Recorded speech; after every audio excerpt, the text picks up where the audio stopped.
আমি বড় হয়ে কি করব এই সিদ্ধান্তটা আসলে বেড়ে ওঠার সাথে আমার ডিপেন্ড করেছে। কি হচ্ছে প্রজন্ম, আমাদের সময় আমরা কত এই করেছি সেই করেছি, এই কথাটা আমি বিশ্বাসই করি না। প্রজন্ম এগিয়ে যাচ্ছে, নয়তো পৃথিবী এগোতো না।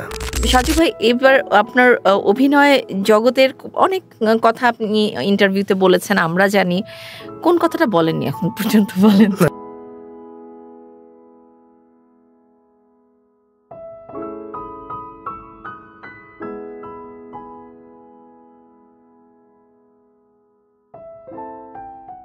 তিনি লাইট ক্যামেরা অ্যাকশন জগতের মানুষ, তিনি সদা হাস্যোজ্জ্বল মুখের একজন মানুষ। তিনি আর কেউ নন, তিনি আমাদের সবার প্রিয় সাজু খাদেম। আজকে কাব্যিক অডিও বুকের অ্যান্ড পডকাস্টের স্টুডিওতে আমরা তাকে পেয়েছি, এবং যেই মাত্র তাকে পেয়েছে আমার কিন্তু মেজাজটা অনেক ভালো হয়ে গেছে, কারণ উনি কখনোই গোমরা মুখে থাকেন না এবং অপর প্রান্তের মানুষটাকে গোমরা মুখে কখনো রাখেন না। চলে যাচ্ছি সেই হাস্যোজ্জ্বল মানুষটার কাছে। সাজু ভাই, কেমন আছেন? না, আমার ভালো লাগলো যে আপনি আমাকে মানে এই কাব্যিক অডিও বুক ও পডকাস্টে খুঁজে পেয়েছেন। খুঁজে পেয়েছি? ওখানে পেয়েছেন আপনি? ও হ্যাঁ, আমি খুঁজতেছিলাম কোথায় ছিলেন। তারপর শেষ পর্যন্ত পাওয়া গেল। কেমন আছেন? আমি তো ভালো আছি। আচ্ছা সাজু ভাই, মানে অন্য সব ফরম্যাটেড ইন্টারভিউয়ের মতন আজকে না যাই, আজকে গল্প হোক। ইন্টারভিউ ফরম্যাটটা কোনটা? ইন্টারভিউ ফরম্যাট হচ্ছে তারপরে আপনার বেড়ে ওঠাটা, আপনার আপনার ওইরকম করে না গেছে আমরা অন্যরকম বেড়ে না ওঠার গল্প হবে। হ্যাঁ, বেড়ে না ওঠার গল্পটা, যখন আপনি হরলিক্স না খাইছেন সেই সময়টা গল্প। ব্রাহ্মণবাড়িয়ার ছেলে, হ্যাঁ, ভয়ঙ্কর। সব জায়গায় কেন এরকম ভয়ঙ্কর একটা তকমা লাগায় ঘুরে বেড়াচ্ছেন, এটা আমাকে আগে বলেন। মানে ব্রাহ্মণবাড়িয়া ভয়ঙ্কর কেন? মানে এটা তো আপনার কাছ থেকে জানতে চাচ্ছিলাম। আমি তো ভয়ঙ্কর বলি নাই। এনিওয়েজ, যেখান থেকে বেড়ে ওঠা সেই জায়গাটায় ছোট্টবেলায় আমাদের সবসময় বাবা মার কিছু স্বপ্ন ইম্পোজ করা থাকে। তুই ডাক্তার হবি, ইঞ্জিনিয়ার হবি, উকিল হবি, ব্যারিস্টার। বাবা মা কি সেই সময়টায় ভেবেছিল যে সাজু খাদেম কখন অভিনয় করবে? আমার সবচেয়ে বড় সৌভাগ্য সেটা হলো যে আমি পারিবারিকভাবে একটা দারুণ প্রগতিশীল পরিবেশে বেড়ে ওঠা। আচ্ছা, আমাদের পরিবারে কোনো বাধ্যবাধকতা ছিল না যে তোমাকে এটা করতে হবে, এটা করতে হবে। শুধুমাত্র পরীক্ষার খাতায় এইম ইন লাইফ লেখা ছাড়া আমাদের আর কোনো এইম ইন লাইফ ছিল না, বা কোনো চাপিয়ে দেওয়া ছিল না। আচ্ছা, আমি বড় হয়ে কি করব এই সিদ্ধান্তটা আসলে বেড়ে ওঠার সাথে আমার ডিপেন্ড করেছে। মানে আপনি যেটা হতে চেয়েছেন, আমি যেটা হতে চেয়েছি কোনো কিছু হতে চাইনি। আচ্ছা, আলটিমেটলি আমি কি হব সেটা সিদ্ধান্ত দিয়েছে আমার বেড়ে ওঠার সিস্টেম। ওকে, মানে আমি এমন হয়নি যে আমার বাবা কখনো বলেছেন যে তোমাকে ডাক্তার হতে হবে বা ইঞ্জিনিয়ার হতে হবে। আমার বাবা সবসময় বলতেন যে তোমাকে মানুষ হতে হবে, বা সুন্দর মানুষ হতে হবে। চমৎকার একটা কথা। সাজু ভাইরা কয় ভাই? আমরা 2 ভাই 2 বোন। আপনি কি সবার ছোট? না, আমার ছোট এক ভাই। আচ্ছা, ফরম্যাটেড ভাবেই চলে যাচ্ছে, কিন্তু তারপর আমার মনে হলো হঠাৎ করে যে না, এই যে আমাদের সময় যখন বেড়ে ওঠার একটু 90s-এর সময়টা, 80s-এর সময়টা, সেই সময়ের জায়গায় আমাদের বড় হওয়াটা কিছুটা পারিবারিক অনুশাসনের মধ্যে ছিল, যেটা সময়ের সাথে সাথে পরিবর্তন হয়েছে। এখনকার প্রজন্মরা অন্যরকম করে ভাবতে শিখেছে, আমরা তাদেরকে যথেষ্ট স্পেস দিয়েছি। আমি একেবারেই আপনার অভিনয় জগতের গল্পের বাইরে এসে একটা কোয়েশ্চেন হঠাৎ করে আমার মনে হলো যে এই প্রজন্মের সাথে আমাদের প্রজন্মের দূরত্ব বাড়ছে ক্রমান্বয়ে। হ্যাঁ, অনেক সময় আমরা বলছি যে খুব কাছে চলে এসেছি, কিন্তু এই যে ছাদ দিয়ে লাফ দিয়ে পড়ে আত্মহত্যা, বাবা মার কথার বিপরীতে চলে গিয়ে রুমে দরজা লাগিয়ে ফেসবুক লাইভে এসে আত্মহত্যা, অনেক ধরনের বিপরীত ক্রিয়াও হচ্ছে, যেটা আমরা হয়তো তাদেরকে বুঝতে পারছি না, তারা আমাদেরকে ব্লেমিং করছে। এই জায়গাটা থেকে সাজু ভাই কি ভাবছেন? এটা আমি আসলে কখনোই মনে করি না যেটা ইদানিং বেড়েছে বা ইদানিং হচ্ছে। আপনি 60 দশকের সিনেমা দেখেন, সেখানেও বলবি কি যুগ এসে পড়লো, আমাদের সময়টা ছিল। যুগে যুগেই সময়ের সাথে পূর্ববর্তী সময়ের একটা দূরত্ব থাকে। এই দূরত্বটা মানসিক দূরত্ব, এই দূরত্বটা সময়ের দূরত্ব, এই দূরত্বটা চিন্তার দূরত্ব, এগিয়ে যাওয়ার দূরত্ব, পিছিয়ে যাওয়ার দূরত্ব। এটা এমন কোনো যুগে এসে আমরা পৌঁছাইনি যে এখনই আমাদের দূরত্বটা তৈরি করতে হবে। আপনি সবসময় দেখবেন যে আমরা বলি যে কি হচ্ছে প্রজন্ম, আমাদের সময় আমরা কত এই করেছি সেই করেছি, এই কথাটা আমি বিশ্বাসই করি না। প্রজন্ম এগিয়ে যাচ্ছে, নয়তো পৃথিবী এগোতো না। তাহলে তো পৃথিবী 200 বছর আগেই বসে থাকতো।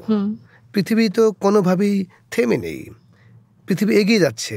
হয়তোবা ওয়ে অফ প্রেজেন্টেশনটা অন্যরকম হচ্ছে। আমি যেভাবে বেড়ে উঠেছি, আমার বেড়ে ওঠাটাই স্বতঃসিদ্ধ নয়, আমার ছেলের বেড়ে ওঠা তার মতো করে হবে। আমরা সব সময় আমার মতো করে একটা জীবন চাই, আমার মতো করে আমি জেনারেশন চাই। এটা আমাদের একটা বিশাল, আমাদের না, এটি একটি প্রক্রিয়াগত ভুল মনে হয় আমার কাছে। আপনি দেখেন, এই যে বললেন যে এখন আত্মহত্যার প্রবণতা বাড়ছে, এটা বাড়ছে সেটা বাড়ছে, এইটা বাড়ছে না, এটা আমরা দেখছি বেশি। বাংলাদেশে, পৃথিবীতে এখন কোথাও একটা দুর্ঘটনা ঘটলে হাজার হাজার মিডিয়ামে সেটা নিউজ আসে। আপনি ভাবছেন বোধহয় 1000টা দুর্ঘটনা ঘটেছে একটা, কিন্তু আপনি কোটি কোটি হাতে আপনি নিউজটা দেখছেন। একটা সময় আমরা ছোটবেলা দেখেছি আমাদের বড় ভাই বাড়ি থেকে ভেগে চলে গেছেন, তাকে আর খুঁজেই পাওয়া যাচ্ছে না। এই খবরটা আমার বাসা আর পাশে কয়েকটা লোক ছাড়া পৃথিবীর আর কেউ জানতো না। আর এখন ভাগা দূরে কথা, এই রুম থেকে ওই রুমে গেলেই সে বলছে আজকে আমি বেডরুমে যাচ্ছি। তার মানে এই নয় যে এই প্রথম বেডরুমে যাচ্ছে। তার মানে আপনি বলতে চাচ্ছেন যে প্রযুক্তির প্রসার, অ্যাভেলেবিলিটি, সব হাতে হাতে অ্যান্ড্রয়েড মোবাইল বা মোবাইলিং, খুব তাড়াতাড়ি আমরা প্রযুক্তির প্রসারের কারণে হয়তো বিষয়টা খুব তাড়াতাড়ি স্প্রেড আউট হচ্ছে, এবং আমরা এইটা জানার জন্য বেশি জেনে যাচ্ছি বলে অস্থির হয়ে যাচ্ছি। আমরা যারা এর সাথে অ্যাডজাস্ট করতে পারছি না তারা বেশি অস্থির হচ্ছি, যারা অ্যাডজাস্ট করতে পারছে তারা কম অস্থির হচ্ছে। আমি মনে করি না যে জেনারেশন নষ্ট হয়ে যাচ্ছে, জেনারেশন খুব ফ্রাস্ট্রেটেড হয়ে যাচ্ছে, একদম ফালতু কথা। জেনারেশন ঠিকঠাক ঠিক জায়গায় আছে, আমরাও ঠিক জায়গায় আছি। দারুণ, এটা খুবই গুরুত্বপূর্ণ কথা বলেছেন সাজু ভাই। আর জেনারেশনের প্রসঙ্গ যখন চলে এলো তখন আমার মনে হচ্ছে যে আপনিও 2 পুত্রের বাবা। তো আপনার যে সন্তানরা, তারা কি বাবার পথে হাঁটবে, নাকি তাদেরকেও আপনি যেভাবে স্বতঃস্ফূর্তভাবে ছেড়ে দিয়েছেন আপনার বাবা মা আপনাকে, সেভাবেই আপনি তাদেরকে ছেড়ে দিয়েছেন? আমি সেভাবেই ছেড়ে দিয়েছি। আমি আমার সন্তানদের ব্যাপারে কোনো বাধ্যবাধকতা রাখিনি। কখনো আমি তাদেরকে বাধ্য করছি না এটা করতে হবে ওটা করতে হবে, এইভাবে না করলে এইভাবে না করলে। আমি ট্রাই করি তাদের মূল্যবোধটাকে ঠিকঠাক রাখা। সে যদি মনে করে যে এটা আসলে ভালো খারাপ বা ঠিক বেঠিক, এগুলো পারসেপশন। সকল সময় আমার ভালো লাগা তার ভালো নাও লাগতে পারে। আমার বাবা আমার কাছে সুপার হিরো, কিন্তু কোন একটি কারণে রিক্সাওয়ালাকে থাপ্পড় দেওয়ার পর আমার বাবা তার কাছে সুপার ভিলেন, তাই না? সো আমার জীবনে মানে আমি জীবনে কখনো মনে করি না এই মানুষটা ভিলেন, এই মানুষটা হিরো। প্রত্যেকটা মানুষই কোথাও কোথাও হিরো, কোথাও কোথাও ভিলেন। সো আমি আমার সন্তানদেরকেও বলি যে ভেবো না আপাতত যা দেখছো তাহাই সত্য, তার বাইরে অনেক কিছু ঘটতে পারে। জীবনে মানবিক মানুষ হয়ে বড় হও, সেটা গুরুত্বপূর্ণ, অনেক বড় বিষয়। আসলেই তাই। আসলে এখনকার ছেলেমেয়েরা যে নৈতিক মূল্যবোধে বড় হয়, আসলে পুরো অনেক বড় প্রতিষ্ঠান, এটা আমি সবসময় বিশ্বাস করি। এইটা থেকে যখন গ্রুমিং আপ হয়, যখন ওয়েল গ্রুম আপ হয়, এই বাচ্চাগুলো অবশ্যই যা দেখে বড় হয় ঠিক সেভাবেই সেই রাস্তাটা হাঁটে। সাজু ভাই, এবার আপনার অভিনয় জগতের অনেক কথা আপনি ইন্টারভিউতে বলেছেন, আমরা জানি। কোন কথাটা বলেননি এখন পর্যন্ত, বলেন? যেহেতু এখন পর্যন্ত যদি কোনো কথা বলা না হয়ে থাকে, এখন বলে ফেলারও কোনো কারণ নাই। যে কথা এতদিন বলিনি, সেই কথা আজকে বলার মতো এরকম কোনো ঘটনা ঘটেনি। কিন্তু আমার তো জানার আছে, সাজু ভাই জীবনে প্রথম প্রেমে কবে পড়েছিল? প্রেম? ইয়েস। আসলে প্রেমে কখন পড়ে যায় মানুষ, এটা স্পেসিফিক্যালি যে দিনক্ষণ মাস ঠিক করে রাখে, এটা আসলে প্রেমে পড়া হয় না। আমি ডিপ্লোম্যাটিক অ্যান্সার দিচ্ছি না, আমি বলছি যে এটা একটা মোমেন্ট, তাই না? সেই মোমেন্টটা মানুষ মনে রাখতেও পারে, নাও রাখতে পারে। কিন্তু মোমেন্ট তৈরি হয়েছিল মানুষের। আমার তো মনে হয় ক্লাস 2তেই আমার মনে হচ্ছে আমি প্রেম বুঝি। কি বলতেছেন? না, আমি অনেকে বলে বাচ্চাগুলো কি ইচ্ছে পাকা, আমিও তো ইচ্ছে পাকা ছিলাম। আমাদেরটা আমরা মনে রাখি না। আমার বাচ্চা ক্লাস 2তে ওঠার পর সে যখন বলছে ভালোবাসা, একটা মেয়েকে দেখে সবাই বলছে এখনই ভালোবাসা বলছে। আপনারা কি চান ও ভালোবাসায় বেড়ে না উঠুক? তো আমার কি, আমি যখন ক্লাস 2তে পড়ি, আমার তো আসলে সত্যি কথা বলতে আমার বেড়ে ওঠা কিন্তু ব্রাহ্মণবাড়িয়া না, আমার বেড়ে ওঠা সিলেটে। আমি এই জন্য বলি যে সিলেট আমার কাছে সবচেয়ে প্রিয় জায়গা। সিলেটে একদম লিটারালি যদি বলি যে আমি পাহাড়ে বড় হয়েছি, আমি নদীতে বড় হয়েছি, আমি পাথরের সাথে বড় হয়েছি, আমি সবুজের সাথে বড় হয়েছি। সো আমার কাছে মনে হয় আমার শৈশব স্নিগ্ধ, বর্ণিল, সতেজ। তো সেইখানে আমি ছাতক যে স্কুলে ভর্তি হয়েছি, আমি কো এডুকেশনে পড়তাম, আমি কখনই ভাবতে পারিনি যে মেয়েদের স্কুল আর ছেলেদের স্কুল আলাদা হতে পারে। ছোটবেলা আমার মনে হচ্ছে যে ছেলে মেয়ে তো একসাথেই পড়বে। তারপর আস্তে আস্তে যখন বড় হতে শুরু দেখলাম যে এটা ছেলেদের, এটা মেয়েদের স্কুল, এটা আমার খুব মানে কষ্ট লেগেছে যে এখন থেকে ছেলে মেয়েদেরকে আলাদা করে দিল। আমরা তো আলাদা বড় হয়নি। তা আমি যখন ক্লাসে ঢুকলাম, প্রথম ক্লাসে ঢুকলাম, আমি 1-এ ভর্তি পরীক্ষা দিতে গিয়ে আমাকে হেডমাস্টার, আমাদের হেড স্যার বললেন যে তুমি 1-এ সব পারো, তুমি ক্লাস 2-তে ভর্তি হয়ে যাও। আমি সুন্দর, কারণ আমার বাবাও শিক্ষক ছিলেন, আমার বাবা সুন্দর করে একটা ছোট্ট সুটকেস কিনে দিয়েছিল বই নেবার জন্য, একটা হাফ প্যান্ট, ফুল হাতার শার্ট, এখানে বাটন লাগানো। তা আমার এখনো মনে আছে, কারণ এই বাটনটা আব্বার মতো লাগাতাম, সবাই বলতো আল্লাহ পুরা খাদেম স্যারের মতো তার ছেলে। আমার চুল টুল আশ্রয় দিত আব্বা আব্বার মতো করে। আমিও নিজেকে ফিল করতাম নায়করাজ রাজ্জাকের ছেলে, কারণ আমার আব্বা দেখতে রাজ্জাক সাহেবের মতো ছিলেন। তো এখানে সবাই খুব আব্বাকে রাজ্জাক রাজ্জাক বলে ডাকতো, আমি ভাবতাম রাজ্জাকের ছেলে বাপ্পা রাজ যাচ্ছে, মানে এরকম একটা ফিল। তো আমি ক্লাসে ঢোকার পর একটা ফুটফুটে বাচ্চা মেয়ে, আমিও বাচ্চা সেও বাচ্চা, এসে আমার সুটকেসটা নিয়ে বললো তুমি এখানে বসো, ক্লাস 2-তে পড়ি, তুমি খাদেম স্যারের ছেলে? হ্যাঁ। আমি মেয়েটার প্রেমে পড়ে গেলাম যে এরকম সুন্দর একটা সুইট মেয়ে আমাকে সুটকেসটা নিয়ে তার পাশে বসালো। আমি কি খুশি যে আজকে এইভাবে যদি আমাকে ক্লাস করতে হয় এই বাচ্চা মেয়েটির সাথে, তাহলে তো আমার আর ক্লাস নিয়ে কোনো টেনশন। তখন এসে যখন রোল কল ডাকা হলো, দেখি এই মেয়েটি এই ক্লাসে না, এই মেয়েটি চলে গেছে অন্য সেকশনে। আমার সেই বিরহকে দেখে আমার ভিতরে মানে ভিতরে আমি একদম বিরহে চৌচির হয়ে যাচ্ছি, ফেটে যাচ্ছে সবকিছু। আমি এই মেয়েটি আমার ক্লাসে না। কিন্তু অনেকক্ষণ পর দেখলাম রোল করলে আমার রোল নাম্বার এই ক্লাসে নেই। আমি তো ভর্তি হয়েছি শেষে, আমার 115 ছিল রোল নাম্বার। আমি বললাম স্যার আমার রোল কল হয়নি। তুমি তো এই সেকশনে না, তুমি পাশের সেকশনে। তার মানে ওই মেয়েটার সাথে আমার মনে হলো বাংলা সিনেমার মতো লালালা মিউজিক বাজবে, আর আমি দৌড়ে ব্যাকগ্রাউন্ড মিউজিক বাজবে, আমি দৌড়ে গেলাম, গিয়ে তার পাশে বসলাম। এই ছিল আমার প্রথম প্রেম। কি সাংঘাতিক দর্শক বলেন তো, ক্লাস 2-এ প্রথম প্রেম, তাও আবার না বললাম আর কি বাকি কথা। এনিওয়েজ, তো যখন অভিনয় একদম বড় হয়ে ওই প্রেমের কথা থাকলো, ওটা আমি আবার ফিরে আসবো ওই জায়গায়। অভিনয় জগতে যখন আবার সাজু খাদেম ইউনিভার্সিটি, ঢাকা ইউনিভার্সিটিতে আপনি পড়াশোনা করতেন, ওখানে তো এমনি নাট্য পাড়া বলে, ওখানে সমস্ত সংস্কৃতির চর্চা করা হয় চারুকলা পাশে। তো মানে অভিনয় করব, এটা কখন প্রথম মনে হয়েছিল, বা আমি অভিনেতা হতে চাই? প্রথমত তো মানুষ জন্মগতভাবেই অভিনেতা, একদম প্রতিদিন। আপনাদের ক্ষেত্রে একটু বেশি, এটা নাই বলি। তো আমার মা বলেন যে আমার মা পলিটিক্স করতেন। আচ্ছা। তো আমাকে নানা সময়ে মিছিল মিটিংয়ে আমাকে সাথে করে নিয়ে যেতেন, বিশেষ করে সমাবেশগুলোতে। তা আমার আম্মা বলতেন আমি নাকি বাসায় এসে ওই সমাবেশের বক্তাদের মতো করে একটা লাঠি নিয়ে বক্তৃতা দিতাম। সেই বক্তৃতার একটি শব্দ কেউ বুঝতো না, কিন্তু এটা যে বক্তৃতা সেটা বুঝতো, অ্যাকশনে বোঝা যেত। হ্যাঁ, মানে আমি মানে আমি যে ওই যে দেখে আসলাম, তা আমার এই যে কপি করা বা অনুসরণ করে যে কথা বলা, সেটা সবাই খুব মজা পেত। তা আমি ছোটবেলা থেকে না যে কোনো একটা মানুষকে দেখলে বা যে কোনো একটা ক্যারেক্টার দেখলে তার একটা লাইন খুঁজে পেয়ে যেতাম। আমি জানি না কেন, এটা হয়তো আমার অবজারভেশনের কারণ নাকি দুষ্টুমি বা কি।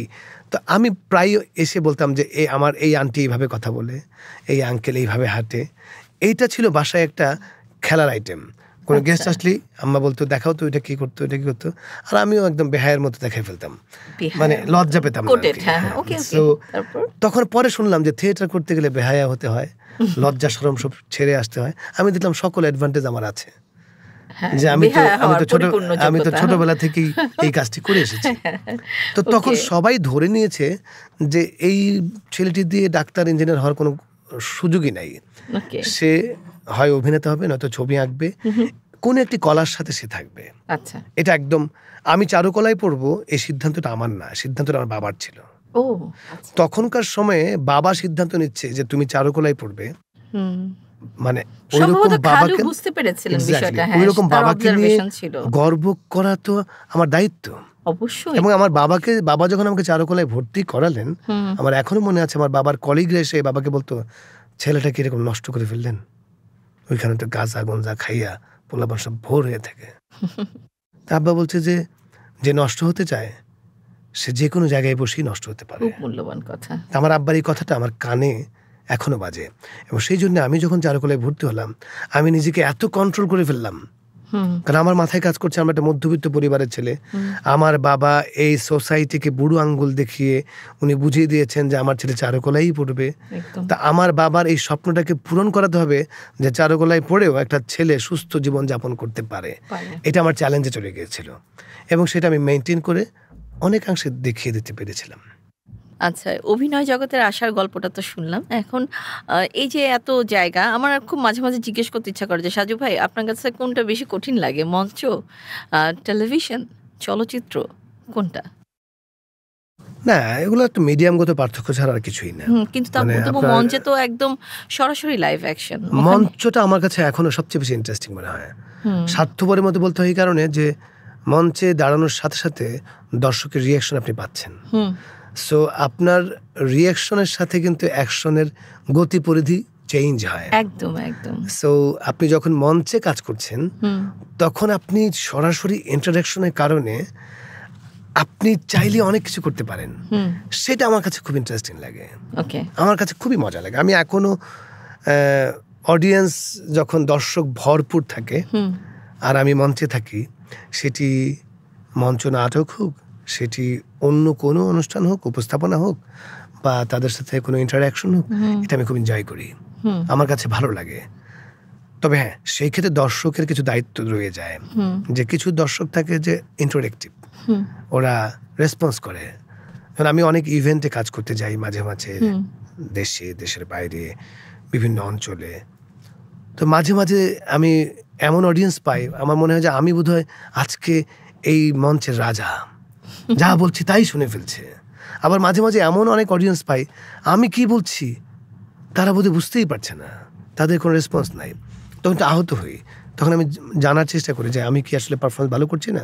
তখন আবার কেউ কেউ এসে বলে, না, আপনার পারফরমেন্স নিয়ে সমস্যা না, সমস্যা হচ্ছে ওনারা এরকমই, ওনাদেরকে এখানে যাকে আনেন তারা এইভাবেই বসে থাকেন, তাদের মানে নির্দেশ আছে, বেশি হাসা যাবে না। তো আমি আসলে সত্যি কথা বলতে মঞ্চ বলেন, টেলিভিশন বলেন, কিংবা চলচ্চিত্র বলেন, আমি মঞ্চটা বেশি এনজয় করি। আর প্রত্যেকটা তো আসলে বেসিক অ্যাক্টিং বা বেসিক কোয়ালিটিটা তো এক জায়গায়। শুধু আপনি সম্প্রচার মাধ্যমগুলোর গতি এবং তার প্যাটার্নকে মাথায় রেখে আপনার ওয়ে অফ অ্যাক্টিংটা একটু চেঞ্জ হয়। আচ্ছা, এছাড়া কিছু না।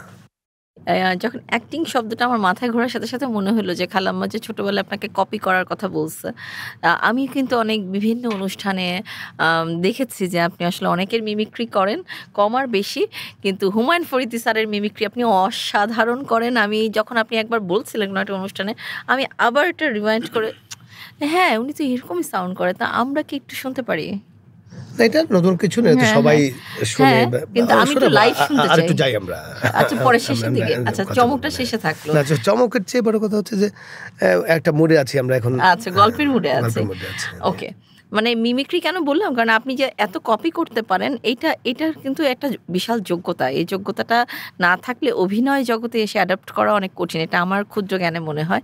কারণ মানুষকে কপি, অবজারভেশন, এটা একটা বিশাল পাওয়ার। এই পাওয়ারটা থাকতেই হবে একজন অভিনেতার। তো সেই জায়গা থেকে আপনাকে আমরা বিভিন্ন সেক্টরে দেখেছি, ওটিটি প্ল্যাটফর্মে কাজে দেখেছি। রিসেন্টলি কি কাজ নিয়ে ব্যস্ত আছেন? না, এখন আমি ব্যস্ত আছি ঈদের কাজ নিয়ে। আমি যতটুকু শুনেছিলাম যে কোন একটা অনুষ্ঠান আসছে বোধহয়, আপনার উপস্থাপনা বা আপনার পুরো প্রোডাকশন ডিজাইন এবারের আনন্দ মেলাটা আসছে। আচ্ছা আচ্ছা, মানে বাংলাদেশ টেলিভিশনে যে আনন্দ মেলাটা হবে এবার সেটা আমি করছি। বাহ, এবার কিন্তু দর্শক আপনারা চোখ রাখবেন বিটিভিতে, কারণ এটা না, আমি না করলেও রাখবেন, আপনি না করলেও রাখবেন, কিন্তু এবারে স্পেশালি রাখবেন, কারণ সাজু ভাইয়ের কাজ মানে একটু ডিফারেন্ট কিছু। অনেক অভিনয় করেছেন এই কথাগুলো না আমার জন্য একটা বাড়তি চাপ হয়ে যায়। না, বাড়তি চাপ আমরা দিতেই চাই, কারণ যখন আপনার কাঁধে আমি একটু চাপ দেব, তখনই আপনি ওই ভারে বলে চলে যাব, চিৎকার করবেন। আচ্ছা সাজু ভাই, আপনার যে এত দূরের জার্নি, অভিনয় জীবন থেকে একটু ডেপথে যাব আমি এখন। যদি আপনাকে আমি 3 জন পরিচালকের নাম বলি, যদি আপনার কাজ করার সুযোগ দেয়া হয়, জহির রায়হান, তারপর হচ্ছে জেমস ক্যামেরন, ঋত্বিক ঘটক, আপনি কাকে চুজ করবেন? যে কোনো একজনকেই নিতে পারবেন। মানে এইভাবে যদি বলা হয় তাহলে আমি কমফোর্ট ফিল করব, বা আমার যে কোয়ালিটি আছে, আমার যে ক্যাপাবিলিটি আছে, সেটা আমি জহির রায়হানকে বেছে নেব। জেমস ক্যামেরনের সিনেমা করতে গিয়ে দেখা গেল যে আমি পারলামই না করতে, আমি হয়তো 2টা শটের পর আমাকে বাদ দিয়ে দিল, এই রিস্ক আমি নিব না। Very clever. আর ঋত্বিক ঘটকের ওইখানে একই, মানে আমি কমফোর্ট ফিল করবো জহির রায়হান। হ্যাঁ, আমি এটা বোধহয় জানতামই এই বিষয়টা, উত্তরটা আমার জানা ছিল, তারপর আরেকবার জিজ্ঞেস করলাম। আর এমন কোন চরিত্র আছে, যে অসংখ্য চরিত্র আপনি করেছেন, যে চরিত্রগুলোর মধ্যে কখনো কি মনে হয়েছে যে সাজু খাদেমের যে না, আমি জানি একজন শিল্পী সবসময় ক্ষুধা থেকেই যায় যে না শটটা আরও ভালো হইতে পারতো, কিন্তু কোনো একটা ক্যারেক্টার কি আজও কাঁদায় যে মনে হয় যে এই ক্যারেক্টারটা করার সময় আপনি যা মানে ভেতর থেকে একদম পুরোটাই ঢেলে করেছিলেন, এবং এইটা আপনার এখন পর্যন্ত করা সবচেয়ে স্যাটিসফাইং ক্যারেক্টার? না, মানে এখন পর্যন্ত কোনো ক্যারেক্টারই মনে হয় না যে খুব স্যাটিসফাইং হয়েছে। মানে আমার কাছে সবসময় মনে হয় যে প্রতিটা চরিত্রই গুরুত্বপূর্ণ। আমাদের একটা ঝামেলা হয় কি, আমাদের ম্যাক্সিমাম লোক বলে এরকম একটা চরিত্র পেলে আমি একটু ফাটিয়ে দিতে পারতাম। এই তো শুরু হয়ে গেল কপি। না, মানে অনেকে এইভাবে বলেন। তা আমার কাছে মনে হয় যে প্রত্যেকটা চরিত্রই তো আমি না, সাজু খাদেম না, এটি অন্য চরিত্র। তো সেই চরিত্রে যদি আমি ঠিকঠাক মতো করতে পারি তাহলে তো আমি সার্থক। সেটার জন্য আমাকে একটা মানে খুব আহামরি একটা চরিত্র খুঁজে বের করতে হবে তা তো নয়। তাহলে তো এটা চরিত্রের যোগ্যতা হয়ে যাবে বেশি।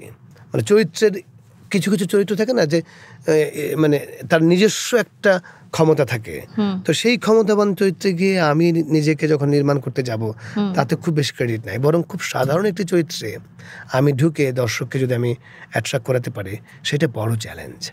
আমাকে এখন বলা হলো যে আপনি অমিতাভ বচ্চনের এই চরিত্রটি করেন, আপনাকে অমিতাভ বচ্চন সাজাই দিচ্ছি, তাতে তো অমিতাভ বচ্চন নিজেই একটা পাওয়ারফুল একটা জায়গা নিয়ে নেবে, আমার আর করে কিছু করার থাকছে না। সো আমার কাছে মনে হয় যে যেন আমি 3 ইডিয়ট সিনেমাটি দেখার পর মনে হয়েছে যে আমির খান তার বয়সের থেকে এত বয়স কমিয়ে এত স্বাভাবিকভাবে এত অসাধারণ একটি চরিত্র নির্মাণ করেছেন, সেটা আমার কাছে দুর্দান্ত লেগেছে। এখানে খুব বেশি উনি গেট আপ টেট আপ নিয়ে আহামরি কিছু করতে হয়নি, কিন্তু উনি ওই চরিত্রের মধ্যে ঢুকে গেছেন।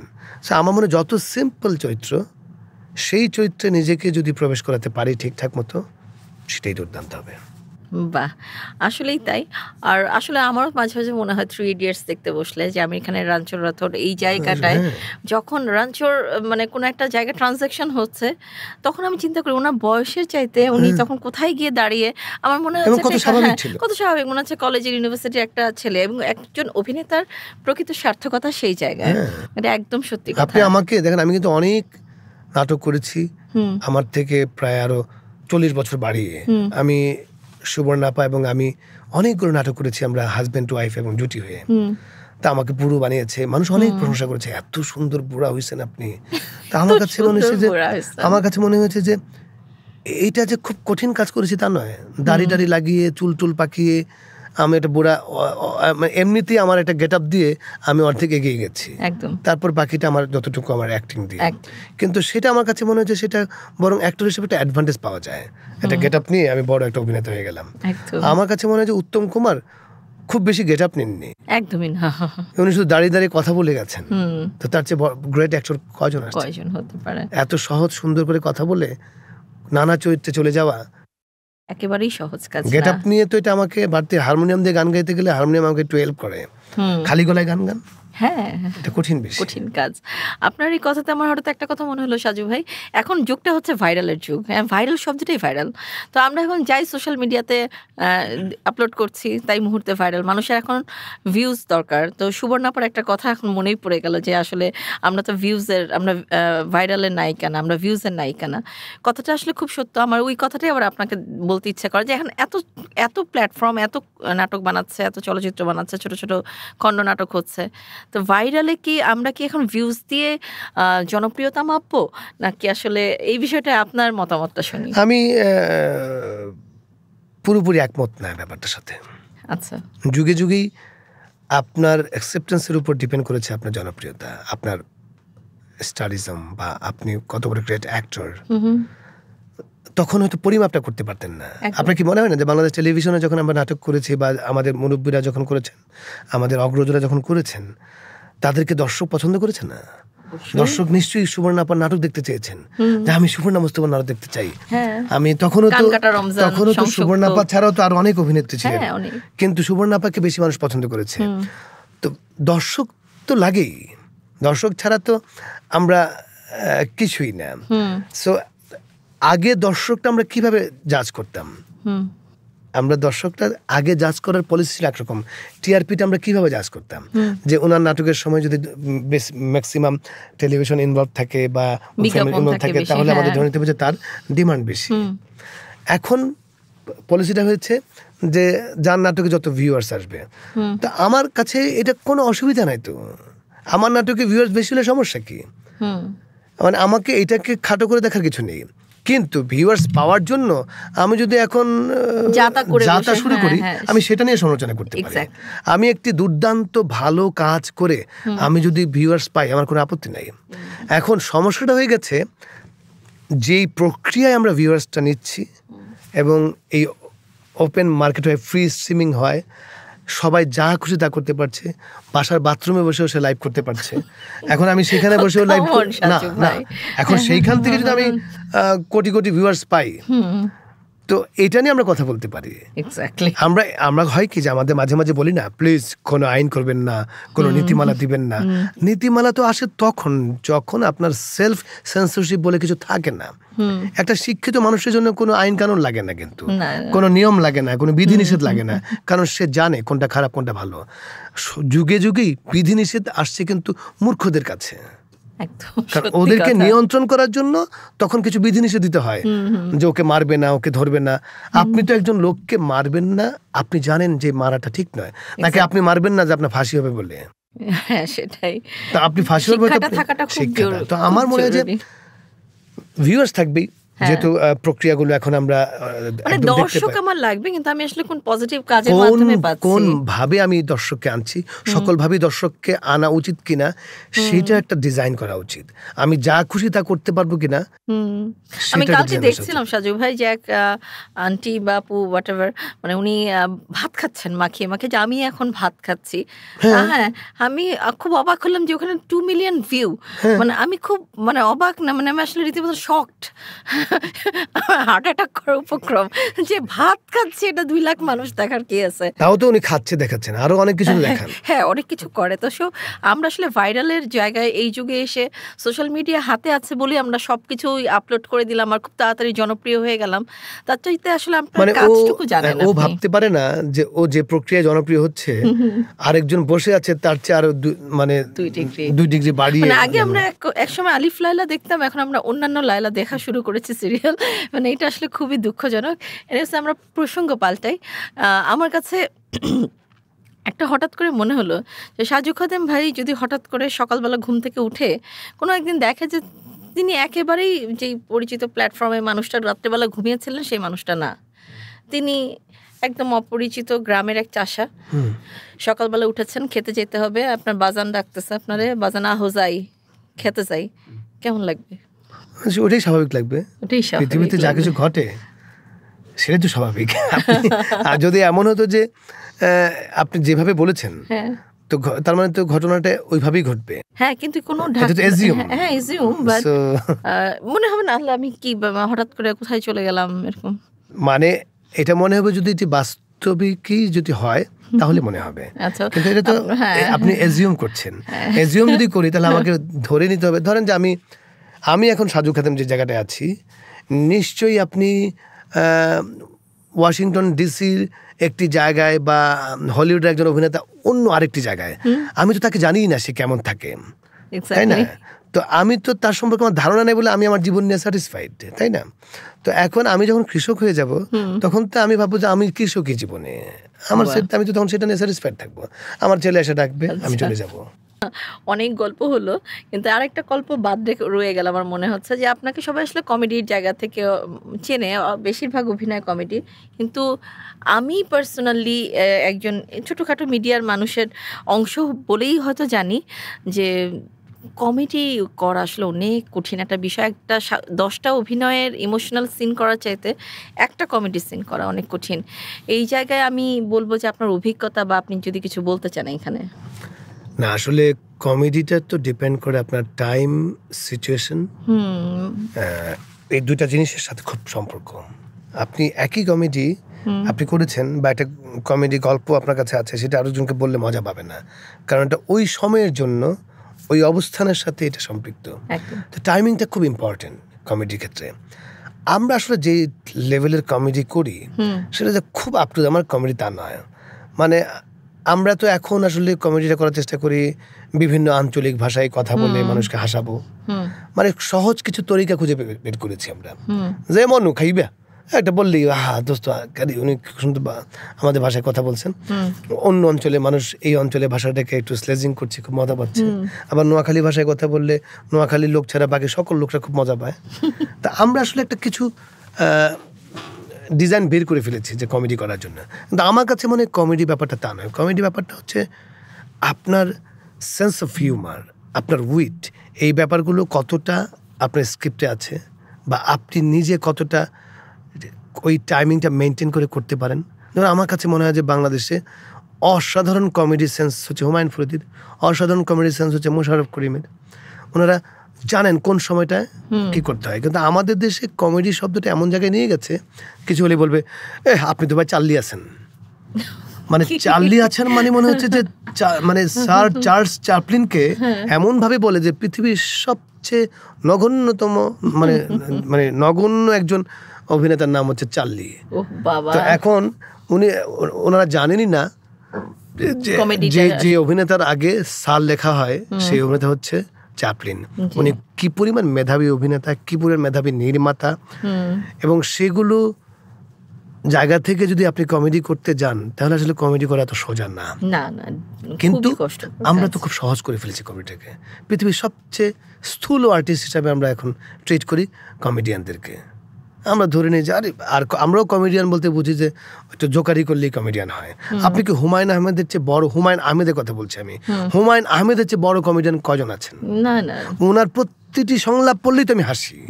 উনি তো ক্যারিকাচার করে আমাদের হাসাচ্ছেন না, উনি এত এত ছোট ছোট উইথ দেন, আমি হাসতে হাসতে শেষ হয়ে যাই। তো তার মানে কি কমেডিটা একটা অদ্ভুত জিনিস। তো সেটা আমি কিন্তু আপনাকে এই জায়গায় একটু দিবই, বাহাবা দিবই, কারণ হচ্ছে আপনি যতটুকু অভিনয় আমি আপনার দেখেছি কমেডি, এবং বাংলাদেশের মানুষ আপনার যে জায়গাটা খুব গ্রহণযোগ্যতা নিয়েছে সেটা হচ্ছে কমেডির জায়গাটা। আপনি কিন্তু সুরসুরি মার্কা অভিনয় দিয়ে মানুষের হৃদয় জয় করেননি। আপনিও সেই টাইমিং সেন্স, সেই অসাধারণ অভিনয়ের দক্ষতা সবকিছু দিয়ে মানুষের ভালোবাসা। আমি আপনার কথাটা আমি মেনে নিয়ে আনন্দ পাচ্ছি। না, আর যখন আমি ধরে নিচ্ছি আপনার কথাটাই ঠিক। না, অবশ্যই ঠিক, কারণ এটা আমাদের সবার, এটা অবশ্যই অ্যাজাম্পশন না, এটা অবশ্যই হাইপোথিসিস। না, এটা ফ্যাক্ট। আমি ধরে নিচ্ছি এটা ফ্যাক্ট। কিন্তু আমি বলবো যে এক সময় প্রপার কমেডিটা করার চেষ্টা করেছি। এখন আমার কাছে এখন আমি যে ধরনের স্ক্রিপ্ট পাই, এখন আমার টায়ার্ড লাগে। আমার কাছে মনে হয় না যে এগুলা কিছু করার আছে। মানে নতুন কিছু তো নেই, পুরনো গুলো নেই। এখন আসলে কমেডিটা কোন ভাবে, এখন তো যে বলছিলেন যে পুরো জাতি এখন কমেডিয়ান হয়ে গেছে। আপনি ঘরে কমেডিয়ান, বাইরে কমেডি, মানে ডানে বামে উপরে নিচে করে দেখার মতন আসলে তেমন কিছু নেই। আরেকটা প্রশ্ন ছিল, সেটা হচ্ছে সাজু ভাই, আপনি প্রত্যেকটা অভিনেতার একটা লাস্ট ডেস্টিনেশন থাকে যে সে একজন পরিচালক হতে চায়। সাজু খাদেমের কি এরকম কোনো ইচ্ছে আছে? আমার না, অনেকদিন যাবতীয় আমার ইচ্ছে ছিল যে আমি নির্মাণ, আমি মঞ্চে ডিরেকশন দিয়েছি, আমি টেলিভিশন প্রোগ্রাম করেছি, রাত বিরাতে আমার কনসেপ্ট ছিল, আমার ডিরেকশন ছিল চমৎকার দীর্ঘদিন। এটা পরে আমি অবশ্য প্রায় 110 পর্ব করেছিলাম, তারপর আমি ছেড়ে দিয়েছিলাম, পরে অন্যরা করেছেন। যদিও পরের রাত বিরাতটা আমার কনসেপ্টের সাথে একটু সাংঘর্ষিক ছিল। তো আমার কাছে মনে হয় যারা নির্মাণ করেন, নির্মাণটা আমার কাছে খুব ইন্টারেস্টিং লাগে। আমার এটা টায়ারিং মনে হয় না, অভিনয়টা কখনো কখনো মনে হয়, কিন্তু একটা জিনিস আমি তৈরি করছি, তৈরি করাটা অনেক আনন্দের। তা আমি তৈরি করতে চাই, কিন্তু আমার নিজেকে নিয়ে আমার শঙ্কা, যে আমার মনে হয় যে আমি অতটা কোয়ালিফাইড মানে হইনি। আমরা নির্দ্বিধায় অপেক্ষায় আছি। আমি আপনাকে একদম সংকোচহীন চিত্তে বলতেছি, আপনি চলে যান ক্যামেরা কাট অ্যাকশনে, যেটা দিয়ে আমি অনুষ্ঠান শুরু করেছিলাম। লাইট ক্যামেরা অ্যাকশন, আপনার বলার সময় হয়ে আসছে সাজু ভাই, ইনফ্যাক্ট অনেক আগেই হয়ে আসছে। আপনি যখন কোনো কিছু নির্মাণ করবেন, যারা আসলে জেনে শুনে বুঝে শিখে এই জগতে পা দিয়েছেন, তাদের হাত ধরে ভালো কিছু হবে না তা হতেই পারে না। আপনার জন্য অনেক শুভকামনা থাকলো কাব্যিক পরিবারের পক্ষ থেকে।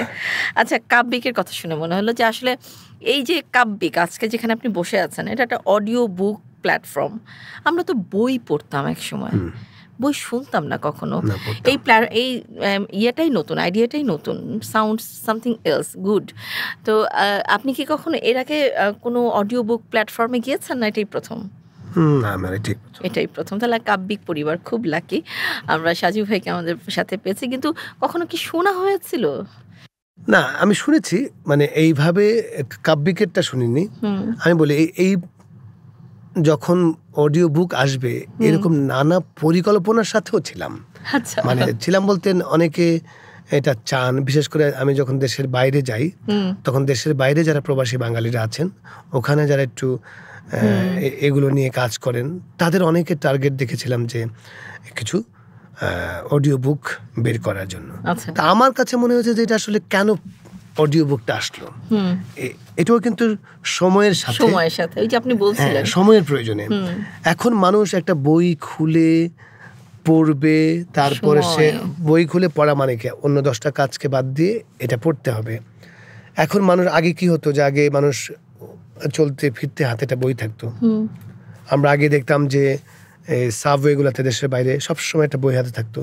এখন দেখি সবার হাতে হাতে মোবাইল। তার মানে বইটা হাতে রাখা, আমাদেরও একসময় অভ্যাস ছিল, শুটিংয়ে যাচ্ছি, আমাদের ব্যাগে একটা বই থাকতো, যে ওকে শুটিং আমি একটু বইটা পড়ি। বই পড়াটা একটা আনন্দ ছিল।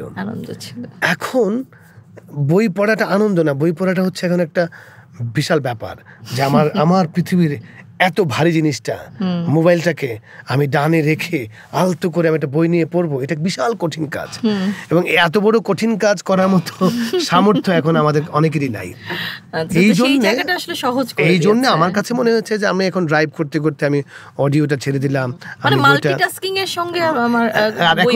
মাল্টিটাস্কিং মাল্টি কমপ্লেক্স তৈরি হয়েছে কেন? আপনি দেখবেন যে আমরা যে এখন দেখি একই বিল্ডিং এ মার্কেট, একই বিল্ডিং এ বাসা, একই বিল্ডিং এ অফিস, কেন? এটাও কিন্তু একটা কারণই হয়েছে, যে একসময় শুধুমাত্র মতিঝিলে অফিস পাড়া, এইখানে বাসা হবে, ওইখানে বাসা হবে, তাতে কি হয়েছে, ইনসিকিউরড হয়ে গেছিল লাইফটা। আপনি মতিঝিলে সন্ধ্যার পর গেলে ওখানে কোনো বসবাস নাই, অফিস টফিস ছাড়া এটি এই জায়গাটার ইউজ হচ্ছে না। যখন চিন্তা করতেন আমরা মাল্টিপ্লেক্স যখন করব, তখন হবে কি একই বিল্ডিং নানা পারপাস আনাগোনাটা হবে। সেই জায়গা থেকে দেখেন এখন মানুষ বিজি হয়ে গেছে। এখন অডিও বুক ছাড়া আর কোনো অপশন নাই। আমি মনে করি যে বই মানুষকে তো জানাতে হবে অবশ্যই, সো আমার তো একটা অপশন দিতে হবে। আমার মনে হচ্ছে মানুষ তার প্রয়োজনেই এই অপশনটা বেছে নিয়েছে। খুব ভেরি গুড একটা। আর কাব্যিক আসলে অনেক বড়ই জায়গাটাতে অনেক বড়ভাবে এগিয়েছে, বিশাল হস্তক্ষেপ বাড়িয়েছে। এই কারণে বলবো তারা আসলে ক্যারেক্টারাইজেশনগুলোর সাথে সাথে, কারণ অনেকগুলো প্ল্যাটফর্ম একই সঙ্গে অডিও বুকে কাজ করছে। আমি নিজে কাব্যিকের পরিবারের একজন সদস্য বলে বলছি না, বাট আমার সবসময় মনে হয় আমরা খুব কোয়ালিটি মেনটেন করার চেষ্টা করি। একদম যেই চরিত্রে যেই পারফেক্ট ক্যারেক্টারাইজেশন প্রয়োজন, আমরা একটু নতুনত্ব আনার চেষ্টা করছি। প্রোমোতে আমরা একটু নতুনত্ব আনার চেষ্টা করছি। আপনি ইতিমধ্যে আমরা এখানে বসার আগে আমরা আলাপ করছিলাম, তো আমরা সেখান থেকে চেষ্টা করছি। ভাইয়া বই পড়েই, আমরা তো বই পড়েই বড় হয়েছি, আমাদের জেনারেশন অন্তত বই পড়েছে। আমার একটা ছোট্ট অবজারভেশন আছে, প্লিজ। ধরো আমরা থিয়েটারে যখন স্ক্রিপ্ট পড়া হয়, থিয়েটারে বলা হয় স্ক্রিপ্ট রিডিং পড়ো, তখন আমাদেরকে কোনো ধরনের ক্যারেক্টারাইজেশন করতে দেয় না। আচ্ছা, আমাদেরকে শুধু রিডিংটা পড়তে বলে, একদম ফ্ল্যাট রিডিং। ফ্ল্যাট রিডিংটা পড়তে এই কারণে বলা হয় যে যখন আমি একটা ক্যারেক্টার দাঁড় করিয়ে পড়ব, তখন এইটাই মগজে ঢুকে যায় আরেকজন যখন শুনছেন সে ধরে নেয় যে এটাই বোধহয় চরিত্রটা, তখন তার ভাবনার দুয়ারটা খুলে না। এটা আমার মানে ব্যক্তিগত অবজারভেশন। আমার কাছে মনে অডিও বুকটা এটা কিন্তু অডিও বুক, এটা অডিও ড্রামা না। আমরা যখন অডিও ড্রামা শুনি তখন কিন্তু যখন একটা উপন্যাস থেকে যখন একটা সিনেমা হয় তখন একটা সিনেমা, ওই সিনেমাটা কিন্তু আমরা অডিও বুক বলি না। যখন আমি একটা অডিও বুক বলছি তখন আমার কাছে মনে হয় যে কোনো ধরনের ক্যারেক্টারকে আলাদা না করে ন্যারেশন যদি পড়া যায়, এটা আমার মনে হয় তখন হবে কি, যে লোকটি ড্রাইভ করে করে শুনছে সে তার মতো করে এটা ভিজুয়াল করতে পারে বা তার মতো করে চরিত্র তার ভাবনার দুয়ারগুলো খোলা থাকে। আর যখন আমরা একটা একদম চরিত্রটাকে রূপ দিয়ে দেই তখন সেটা ডেফিনিট হয়ে যায়। দিস ইজ এটা শুধু তখন বুক হয় না। সাজু ভাই, এটা হচ্ছে এই যে আপনি বলছিলেন না যে সময়ের চাহিদা, ভিউজ, ভাইরাল, দর্শক, এটা হচ্ছে এখনকার দর্শকের চাওয়া। এখন মানুষ চায় যে কমলা চরিত্রে একটা মেয়ে কণ্ঠ দিক, রমেশ একজন রমেশ হয়ে আসুক। মানে তখন এটা আসলে সেই অর্থে অডিও বুক হয় না, অডিও ড্রামা হয়ে যায়। মানে আমরা যদি বলি, কারণ তখন তো আপনি যখন বই পড়ছেন আপনি কল্পনায় তো অবশ্যই ওইটাকে মেয়ে ভেবেই করছেন, আপনি করছেন না, কিন্তু কল্পনাটা যখন রূপদান করা হয় তখন এটা একটা ভিজুয়াল হয়, এটা একটা ড্রামা হয়। এই তথ্যটা আমরা আসলে মাথায় রাখি। অবশ্যই আপনার এই মতামতকে আমরা সম্মান জানাচ্ছি এবং আমরা পরবর্তী বই যখন করব আমরা এই বিষয়টা মাথায় রেখে করব। আমার কাছেও অনেক সময় মনে হয়েছে যে এটা বোধহয় ন্যারেশনেই যাওয়া উচিত। আবার কখনো কখনো মনে হয়েছে যে বৌদি এই ডাকটা যদি ওইরকম করে একটু দেওয়া যায়, তখন বলেও দিতে পারেন যে অডিও বুকের সাথে অন্য একটা নাম যোগ করতে পারেন তখন, যে ড্রামা বা হয় কি যে আমরা থিয়েটারে এটা আমাদেরকে শিখিয়েছিল, মানে সেই জন্যই বলেছি যে কখন স্ক্রিপ্ট পড়ার সময় স্ক্রিপ্টে তুমি ক্যারেক্টারকে দাঁড় করাবে না, তাহলে এটা আমরা নিজেরাও দেখেছি যখন কোনো একটি চরিত্রের সাবস্টিটিউট হিসেবে আমাকে নেওয়া হয় আমি তার চরিত্রের বিন্যাস থেকে বেরোতে পারি না। আপনি উৎপল দত্ত টিনের তলোয়ার যদি আমি করতে যাই, আমি উৎপল দত্তকে বেরোতে পারবো না, কারণ আমি উৎপল দত্তকে দেখে ফেলেছি। কিন্তু আমি যদি উৎপল দত্তকে না দেখতাম, আমি তার ক্যারেক্টার না দেখতাম, আমি হয়তো আরেকটা কিছু তৈরি হতেও পারতো। এটা বলা হয় আর কি সাধারণত। কিন্তু ওই যে আপনি বললেন আমাদেরকে আরো সহজ করে দেয়, এখন আর কয়জন ভাববে, তোমার ভাবতে হবে না, তুমি অন্তত গল্পটা জানো, এর কন্টেন্টটা তুমি ফিল করো, এর ফিলোসফিটা তুমি অন্তত জানো। এক্স্যাক্টলি, কাব্যিক আসলে এটাই করার চেষ্টা। শুধুমাত্র আমার মনে হয় যে উপন্যাস গল্প ছাড়া আপনারা যদি প্রবন্ধ পাঠ করেন, কারণ আমি ব্যক্তিগতভাবে প্রবন্ধ পড়তে পছন্দ করি রাদার দেন উপন্যাস, কারণ উপন্যাস গল্প মনে হয় যে আরেকজনের চিন্তার একটা জিনিস। প্রবন্ধতে কাজ করেছি, কিন্তু আমার ভীষণ পছন্দ প্রবন্ধ, কারণ এখানে ইতিহাস, ফিলোসফি অনেক কিছু উঠে আসে। আপনার সবচেয়ে পছন্দের লেখক কে? হুমায়ুন আজাদ। আর অন্য কারো? হুমায়ুন আহমেদেরও পছন্দ আমার। হুমায়ুন আহমেদ আমার অদ্ভুত, এই দুজনকে দুটি কারণে পছন্দ আমার। মানে আমার কাছে আপনার জীবনে আমি একটু ইন্টারাপ্ট করব, আপনার জীবনে হুমায়ুন শব্দটার মানে ব্যাপক একটা জায়গা আছে। হুমায়ুন আজাদ, হুমায়ুন আহমেদ, হুমায়ুন ফরিদি। আমার খালি হুমায়ুন সাজু হইনি আমি, এটাই বাকি আছে। না, আমার আসলে হয় কি যে হুমায়ুন আহমেদকে আমার মনে হয় একটা ম্যাজিক এই কারণে মনে হয় যে উনি সহজভাবে সহজ কথায় উনি অনেক কঠিন কথা বলে ফেলেছেন। হুমায়ুন আজাদকে আমার মনে হয় প্রথা বিরোধী একজন অসম্ভব সাহসী একজন মানুষ। এবং সাহসী বলতে বোঝাচ্ছে যে ওনার ফিলসফি ওনার ফিলোসফির সাথে একমত হতেও পারি, নাও হতে পারি, সেটা বড় কথা না। বড় কথা হচ্ছে উনি কিছু প্রশ্নের উদ্রেক করে গেছেন, যেটা আমাকে ভাবাবে। আমি বলছি না যে উনি যা বলেছেন তাহাই একমাত্র সত্যি, উনিও নিজেও বলেননি। উনি শুধু সবসময় বলার চেষ্টা করেছেন যে অ্যাবসলিউট বলে কিছু নেই। সত্যি। তো আমার কাছে হচ্ছে যে আমরা প্রশ্ন করতে না পারলে জীবনে, তাহলে তো উত্তর পাবো কিভাবে? কিন্তু আমাদেরকে তো বড়ই করা হয়েছে ডোন্ট আস্ক এনিথিং। চৌধুরী সাহেবের মুখোমুখি কথা বলা যাবে না, ভাবেই কথা বলা যাবে না। অনেক ভালো লাগলো সাজু ভাই, কাব্যিক অডিও বুক অ্যান্ড পডকাস্টের পরিবারে আপনি যোগদান করেছেন, আমাদের স্টুডিওতে এসেছেন। আপনার অনেক ব্যস্ত সময়ের মধ্যে দিয়ে এগুলো আসলে বলতে চাচ্ছি না, এগুলো জাস্ট বলার জন্য বলছিলাম, এগুলো বলবো না, এটাও ব্যস্ততার একটা পার্ট। না এগুলো বলবোই না, এগুলো বলে এই অ্যাক্টিং পার্টে আমি যাবোই না। ঠিক আছে, থ্যাংক ইউ সো মাচ আসার জন্য। আমার মনে হয়েছে আমাদের একটা চমৎকার প্রাণবন্ত আড্ডা হয়েছে। আমারও মনে হয়েছে, এবং নিশ্চয়ই আড্ডা চলতে থাকবে। হ্যাঁ অবশ্যই আমাদের, এবং কাব্যিক পরিবার সবসময় আপনাকে আমাদের পাশে চায়, এবং কাব্যিক পরিবারে এসে আপনার অনুভূতি কি সেটা যদি একটু দর্শকদেরকে বলতেন। না, যে কোনো পরিবারই তো নতুন পরিবারকে ডিসকভার করার মধ্যে একটা আনন্দ আছে। এই যে কাব্যিক পরিবারে এসে আমরা অনেক কিছু জানলাম কাব্যিক সম্পর্কে, এটা অনেক আনন্দের। এবং আমার মনে হয় তাদের যে উদ্যোগ, এই উদ্যোগটা অনেক মহান উদ্যোগ, এবং এইভাবে যদি পুরো জাতিকে বই পড়ানো যায় তাহলে এই জাতি আর পিছিয়ে থাকবে না। কাব্যিককে অনেক অনেক ধন্যবাদ। অসংখ্য ধন্যবাদ। আর দর্শক, আগামী পর্বে আরও নতুন কোনো চমক থাকবে আপনাদের জন্য, আর কিছু গুণী মানুষ থাকবেন। এইসব গুণী মানুষরা আমাদের বাংলা সংস্কৃতিকে, আমাদের যেই বহমান সংস্কৃতি, তাদেরকে সমৃদ্ধ করেছেন। এরা আসলে শুধু ভাইরাল হওয়ার জন্য বা দর্শক ভিউজের জন্য কাজ করেন না, তারা কাজ করেন আসলে সত্যিকার ভেতর থেকে আসা শিক্ষা নিয়ে, মূল্যবোধ নিয়ে।